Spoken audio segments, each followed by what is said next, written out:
नमस्ते दोस्तों, जय हिंद। दोस्तों, जो हमारा कॉन्सेप्ट किंग सीरीज चल रहा है उसका दूसरा कॉन्सेप्ट हम यहाँ पर लेके आए हैं और ये दूसरा कॉन्सेप्ट होने वाला है टाइम, स्पीड एंड डिस्टेंस से रिलेटेड। इस कॉन्सेप्ट को हम लोग सीखेंगे और इससे संबंधित एक सवाल भी करेंगे। सवाल महत्वपूर्ण है, प्रीवियस ईयर का सवाल है। तो यहाँ पर जो कॉन्सेप्ट किंग सीरीज़ हमारा चल रहा है उसमें हम डेली आपको एक कॉन्सेप्ट सिखाते हैं और उस कॉन्सेप्ट पर आधारित कैसे कैसे प्रश्न आपके कॉम्पिटिटिव एग्जाम्स में पूछे जाते हैं वो हम लोग यहाँ पर डिस्कस करते हैं। तो कॉन्सेप्ट नंबर 1, पहला कॉन्सेप्ट हम ऑलरेडी सिखा चुके हैं। इस कॉन्सेप्ट किंग सीरीज़ को ज़रूर फॉलो करिएगा, इससे आपको हर एक कॉन्सेप्ट मैथ्स का क्लियर होते चले जाएगा, है ना। चलिए फिलहाल यहाँ पर बात करते हैं कॉन्सेप्ट नंबर 2 की, है ना। तो ध्यान से सारी चीज़ें समझिएगा, वीडियो में अंतिम तक ज़रूर बने रहेगा, तभी आपको सारा कुछ डिटेल में अच्छे समझ में आएगा और आपको फ़ायदा भी होने वाला है ना। बाद में वीडियो पसंद आएगा तो वीडियो को लाइक भी ज़रूर कर दीजिएगा। देखिए दोस्तों, तो यहाँ पर जो कॉन्सेप्ट ये है कि अगर हमारे पास एक पहिया है, पहिया मतलब चक्का, है ना, व्हील, अगर उसकी रेडियस, अब भाई व्हील है तो सर्कुलर ही होगा, तो सर्कुलर होगा तो उसकी एक रेडियस भी होगी, है ना। तो उसकी अगर रेडियस आर है, अब हम यहाँ पर बात करें कि भाई एक जो चक्का होता है, एक पहिया होता है, वो एक चक्कर में कितना दूर चल लेता है ना, एक चक्कर में कितना दूर चल लेता है। तो यहाँ पे अगर हम बात करें तो देखिएगा, ये है हमारा क्या, ग्राउंड, है ना। ग्राउंड से ये टच है हमारा ये पॉइंट। अब ये पहिया अगर एक चक्कर चलता है, एक चक्कर का मतलब कि ऐसे ऐसे घूमेगा, ऐसे ऐसे घूम के और आगे जाके फिर ये वाला पॉइंट, यही पॉइंट ग्राउंड में आ जाएगा, तो एक चक्कर पूरा हो जाएगा। तो जब एक चक्कर पूरा हो जाएगा तो एक चक्कर पूरा होने का मतलब क्या हुआ कि यहाँ से इतना इतना इतना एक चक्कर के बराबर वो डिस्टेंस कवर कर लेगा। डिस्टेंस मतलब दूरी चल लेगा। तो यहाँ पर कॉन्सेप्ट ये कहता है कि कोई भी पहिया अगर एक चक्कर चलता है तो वह कितनी दूरी तय करता है, वह अपनी सरकमफेरेंस यानी कि परिधि के बराबर, परिधि का मतलब क्या, ये वाली लंबाई, है ना, ये पूरी लंबाई के बराबर एक चक्कर में, एक चक्कर जब घूम जाता है पूरा तो वह अपनी परिधि के बराबर दूरी तय करता है। ठीक है, तो यहाँ पर हम लोग लिख सकते हैं डिस्टेंस इन, यहाँ पर लिख देते हैं हम, आपके लिए लिख लीजिएगा, नोट करते चलिएगा, डिस्टेंस इन 1 रिवॉल्यूशन, है ना, 1 रिवॉल्यूशन। ठीक है, मतलब कि एक चक्कर में कितनी दूरी तय करेगा, तो एक चक्कर में तय की गई दूरी दोस्तों इसके परिधि के बराबर होता है। और आप जानते हैं कि जो वृत्त की परिधि होती है, वृत्ताकार कोई भी चीज़ हो, उसकी जो परिधि है, सरकमफेरेंस है, वो कितना होता है, 2πr होता है, जहाँ पे r क्या है, इसका रेडियस है ना। r क्या है दोस्तों, इसका रेडियस है। ठीक है, बात समझ में आ गई कि नहीं। तो यही कॉन्सेप्ट यहाँ पर लागू होने वाला है। हमेशा याद रखिएगा कि एक पहिया एक चक्कर में कितनी दूरी तय करता है, कितनी दूर चलता है, तो वह अपनी परिधि के बराबर दूरी तय करता है, यानी 2πr। समझ में बात आ गई।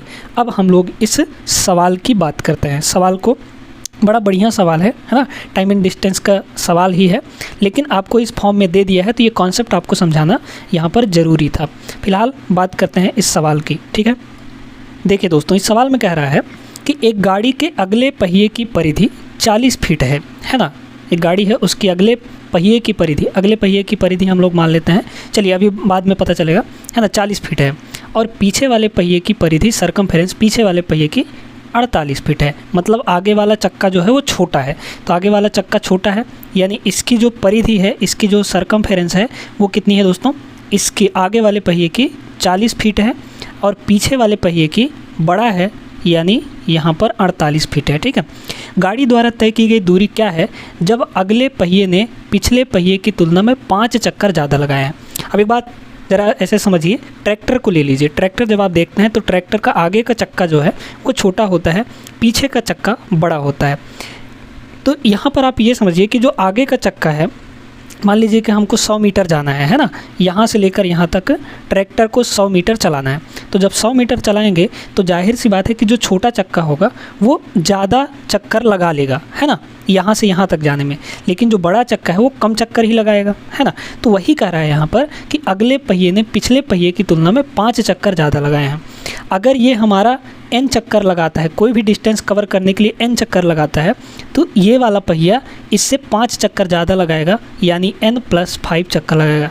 लेकिन एक बात ये भी तो समझिए कि डिस्टेंस तो दोनों बराबर ही कवर कर रहे हैं, है ना। जितना दूर ये चला उतना ही दूर ये भी चलेगा, क्योंकि भाई पहिए तो अलग नहीं हो जाएंगे ना किसी भी गाड़ी से। समझ बात आ गई। तो ये पहिया और ये पहिए दोनों डिस्टेंस बराबर कवर कर रहे हैं, और साथ में यहाँ पर ये अगर n चक्कर लगा रहा है तो ये n+5 चक्कर लगाएगा। यहाँ तक बात क्लियर हो गई। अब इस सवाल पर आते हैं, सवाल को हम लोग सॉल्व करते हैं। क्या करना है, दोनों का यहाँ पर डिस्टेंस बराबर करना है। ठीक है, आपको यहाँ पर निकालना क्या है, गाड़ी द्वारा तय की गई दूरी निकालनी है ना। तो एक बात बताइए, ये जो है बड़ा वाला पहिया एक चक्कर में कितनी दूरी तय करेगा, अपनी परिधि के बराबर। तो एक चक्कर में 48 फीट तय करेगा, है ना। तो एक चक्कर में 48 फीट, यानी n चक्कर ये लगा रहा है, तो n चक्कर में कितनी दूरी तय करेगा, 48 × n। ठीक है, ये वाला एक चक्कर में कितनी दूरी तय कर रहा है, 40 फीट, है ना, छोटा वाला पहिया, आगे वाला पहिया। और ये चक्कर कितने लगा रहा है, तो यहाँ पर n+5 चक्कर लगा रहा है, तो ये इंटू हो गया n+5 हो गया यहाँ पर। ठीक है, बातों को समझते जाइएगा। अच्छा, अब इस n चक्कर में चली गई दूरी ये रहा, और n+5 चक्कर में चली गई दूरी ये रहा। दोनों डिस्टेंस बराबर कवर कर रहे हैं, तो दोनों का जो डिस्टेंस है वो इक्वल कर दीजिए। ठीक है, यहाँ तक समझ में आ गया। अब इसको सॉल्व करके आप n का वैल्यू निकाल सकते हैं। तो n का वैल्यू निकाल लीजिए, कैसे आएगा, इसको आप लोग काट दीजिए कितना से, यहाँ पर 8 से, है ना। तो 8 × 6 = 48 ये हो गया, और 8 × 5 = 40 ये हो गया, है ना। तो 6n और ये 5n तो इधर आएगा। चलिए सॉल्व कर देते हैं। 6n = ये कितना हो जाएगा, 5 का अंदर मल्टीप्लाई होगा, 5n + 5 × 5 = 25 हो जाएगा, है ना। 5 × 5 करेंगे तो 25 हो जाएगा। तो 5n इधर आके घटेगा, तो 6n में से 5n गया, तो सिर्फ n बचेगा, और इक्वल टू यहाँ पर 25 हो गया। यानी यहाँ पर दोस्तों जो पिछला वाला चक्का है, उस दूरी को तय करने के लिए, जो भी दूरी है उस दूरी को तय करने के लिए n चक्कर लगा रहा है। अब देखिए, अब आपको क्या करना है, डिस्टेंस निकालना है। तो डिस्टेंस तो भाई आपका आसानी से निकल जाएगा, है ना। डिस्टेंस तो आपका आसानी से निकल जाएगा। कैसे, देखिएगा, ये भी दूरी के बराबर है और ये भी दूरी के बराबर है। किसी एक में n का वैल्यू रख दीजिए, आपका आंसर आ जाएगा, है ना।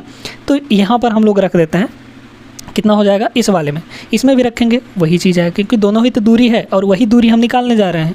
तो कितना हो जाएगा, 40 और गुणे n+5, n का वैल्यू यहाँ पर कितना रखेंगे हम लोग, 25। तो 25 + 5 यानी 30 हो जाएगा। तो 40 × 30, 4 × 3 = 12, यानी यहाँ पर ये हो गया दोस्तों 1200 फीट इसका करेक्ट आंसर हो जाएगा। 1200 फीट, ऑप्शन नंबर यहाँ पर दूसरा इज़ द राइट आंसर।